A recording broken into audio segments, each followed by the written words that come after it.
Aujourd'hui, nous allons voir quelques procédures pour Premiere Pro qui permettent d'optimiser sa productivité sur des phases courantes de montage. Pour travailler vite, l'idéal c'est d'aller le moins souvent dans les menus pour accéder à ces fonctions qu'on souhaite utiliser. On connaît par exemple les fameux raccourcis clavier CTRL-C, CTRL-V pour éviter de le faire dans les menus. Eh bien, pour la plupart des phases courantes de montage, on peut utiliser des raccourcis clavier. Alors par exemple, pour la lecture des éléments qui se trouvent soit dans le moniteur, soit en timeline, plutôt que d'utiliser les boutons de lecture, on peut utiliser les fameuses touches du clavier JKL. L pour la lecture. Cette équipe a bien fonctionné, Donc c'est la lecture avant. Si j'appuie plusieurs fois sur le bouton L, ça accélère la lecture à des vitesses qui vont de plus en plus vite. Avec K, je fais donc la pause, et avec J, la lecture arrière, en vitesse 1 ici. Et puis là, plus je vais appuyer, plus il va y avoir d'accélération dans la vitesse de lecture. Deux autres raccourcis clavier sont aussi utilisés assez souvent pour gagner du temps sur le travail en timeline. Ce sont les touches plus et moins qui permettent de zoomer ou de dézoomer en timeline. Alors bien entendu, c'est toujours la tête de lecture qui est prise pour référence sur l'endroit de la timeline où l'on doit zoomer ou dézoomer. Comme nous l'avions vu dans d'autres tutoriaux, les espaces de travail permettent aussi de gagner du temps puisqu'ils n'affichent que certaines palettes liées à des étapes spécifiques de travail, comme ici par exemple la palette pour le travail sur les effets. Alors par contre, pour aller encore plus vite et ne pas appeler systématiquement ces espaces de travail par ce menu, on peut leur attribuer des raccourcis clavier. Mais alors il faut savoir que Premiere classe les espaces de travail par ordre alphabétique. Donc pour que mes raccourcis clavier restent toujours les mêmes, c'est-à-dire que le raccourci que je mette pour mon espace de travail 1 et 2 ne change pas à cause du classement par ordre alphabétique, eh bien je mets ces numéros devant les noms, 01, 02. C'est ici dans Édition, personnalisation du clavier que je vais attribuer les raccourcis. Espace utilisateur. En cliquant dans la colonne de droite par Maj F1, je définis mon premier raccourci clavier.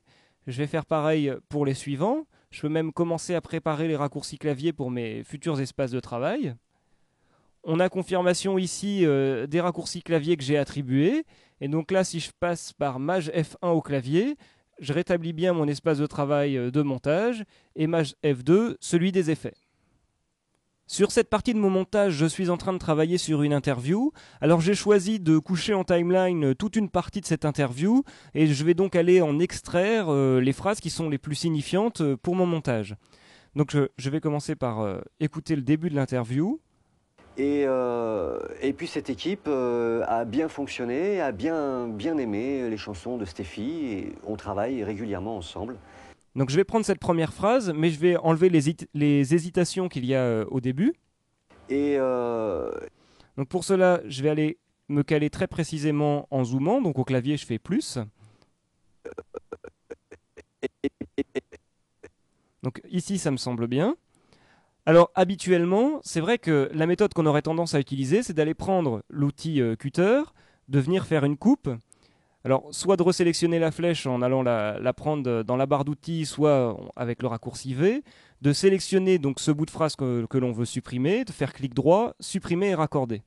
Alors, je vais faire 2 fois CTRL-Z pour annuler ce que je viens de faire, parce qu'il y a une méthode beaucoup plus rapide pour procéder. En fait, on va utiliser cette fonction ici, qui est parfois méconnue, séquence coupée à l'indicateur de temps en cours, avec le raccourci clavier CTRL-K, bon, qu'on peut changer bien entendu. Et donc, si en timeline, je fais CTRL-K, ma coupe se fait automatiquement sans que j'ai besoin de prendre un autre outil que l'outil de sélection qui est actuellement l'outil par défaut. Ensuite, pour éviter d'avoir à faire mon clic droit, supprimer et raccorder, je vais utiliser le raccourci clavier qui est Maj plus Supr, qui donc supprime automatiquement l'élément, ce qui veut dire qu'avec donc 2 clics, 2 raccourcis clavier, on a pu faire cette opération courante assez vite. Puis on travaille régulièrement ensemble. Donc là, je vais aller me caler aussi à la fin de cette phrase. Donc CTRL-K. Je dézoome. Je vais aller prendre maintenant le début de la phrase suivante qui m'intéresse. Donc voilà, j'ai une petite équipe de 2-3 musiciens qui sont très proches et puis qui ont d'autres amis musiciens bien sûr lors de grands spectacles. Donc ici, lors de grands spectacles. Bien sûr, lors de grands spectacles. Bien sûr, avec les flèches gauche et droite du clavier, je peux aussi avancer image par image pour écouter le positionnement audio. Donc à nouveau CTRL K pour faire ma coupe. Ici je sélectionne, Maj Supr. Et maintenant si je dézoome, j'ai bien mes deux phrases. Et on travaille régulièrement ensemble. Lors de grands spectacles, on peut arriver à avoir une équipe de 7-8 musiciens de très très bonne qualité. Lorsque l'on ne dispose pas de plan de coupe à mettre sur le raccord qui est cet enchaînement des deux phrases que l'on a choisi d'isoler, Et régulièrement ensemble, lors de grands spectacles, il faut bien entendu trouver un effet et l'une des méthodes qui existent, c'est de mettre un petit flash blanc. Alors habituellement, on crée ce petit flash en créant un cache couleur. Donc blanc. Je vais mettre un point out au bout de 6 images. Je vais me caler en timeline avec le raccourci page précédente. Je me mets à moins 3 images. Comme ça, je suis 3 images avant le point de raccord. Et maintenant, je vais venir mettre mon flash blanc. Et donc, habituellement, ce qu'on fait, c'est qu'on met des points clés d'opacité. Donc, je sélectionne l'élément. Je place un premier point clé, un second et un dernier. Et je prends les premiers et derniers points clés pour les mettre à 0, lors de grands... ce qui crée donc ce flash blanc. Alors l'inconvénient, c'est que si on doit répéter cette opération sur plusieurs interviews dans son montage, on est obligé de revenir prendre ce petit élément de flash blanc, de le copier et de le coller aux différents endroits concernés, ce qui n'est pas quand même le plus rapide à faire. Donc je ne vais pas utiliser ce flash blanc, je vais utiliser une autre méthode qui va passer par un filtre. Donc je vais en fait dériver de son utilisation d'origine le filtre qu'on trouve dans le répertoire images qui s'appelle balance des couleurs TLS. Je vais passer dans mon espace de travail des effets.